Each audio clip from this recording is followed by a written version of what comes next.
ইয়াতলুনা কিতাবাল্লাহ ওয়া ইয়াতাদারাসুনাহ, যখন তাদের সামনে আল্লাহর কোরআন থেকে কথা বলা হয়, যখন তাদের সামনে আল্লাহর নবীর হাদিস থেকে আলোচনা করা হয়, এমতো অবস্থায় আল্লাহ রাব্বুল আলামিন ওই ব্যক্তিবর্গের ওপর আল্লাহ 4টা কাজ করেন। কয়টা? কথা বলেন। 4টা কাজ করেন। নবী সাল্লাল্লাহু আলাইহি ওয়াসাল্লাম বললেন, এক, ইল্লা নাযালাত আলাইহিমুস সাকিনা, যারা একত্রিত হয়ে বসে আলোচনা শ্রবণ করে আল্লাহ আসমান থেকে আসমানি প্রশান্তি তাদের উপর বর্ষণ করেন। আপনি এই বৈঠক ছেড়ে যদি আপনি ব্যক্তিগত কাজ কর্মে ব্যস্ত হয়ে যান, এই দিনই বৈঠকে বসে আলোচনা শ্রবণ করলে অন্তরে যে আপনি শান্তি পাবেন, আল্লাহ যে অন্তরে সাকিনা দান করবেন, পৃথিবীর আর অন্য কোনো কাজে আল্লাহ অন্তরে এত শান্তি দিবেন না।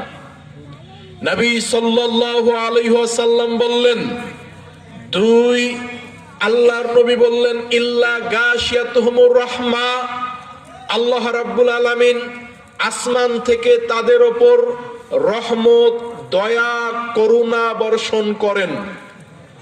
আপনি এই দিনী বৈঠকে বসে আলোচনা শুনলে আল্লাহ আপনার উপর কি বর্ষণ করবেন? কথা বলেন। দয়া, রহমত।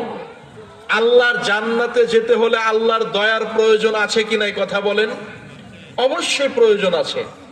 আল্লাহর দয়া ছাড়া আল্লাহর জান্নাতে যাওয়া সম্ভব নয়।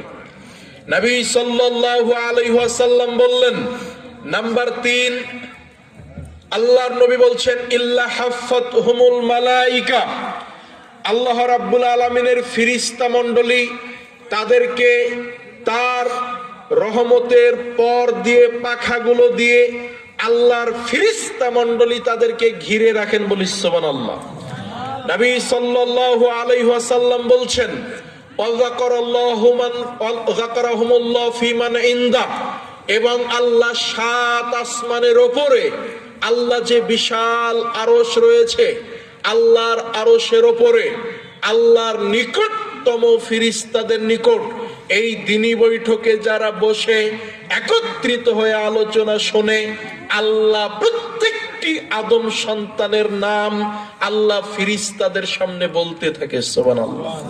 চিন্তা করতে পারেন? আপনি এই বৈঠকে বসে আলোচনা শুনবেন, আল্লাহ 7 আসমানের উপরে, আরশে আজিমের উপরে আল্লাহর নিকটবর্তী যে ফেরেশতা আছে তাদের সামনে আপনার আমার নাম আল্লাহ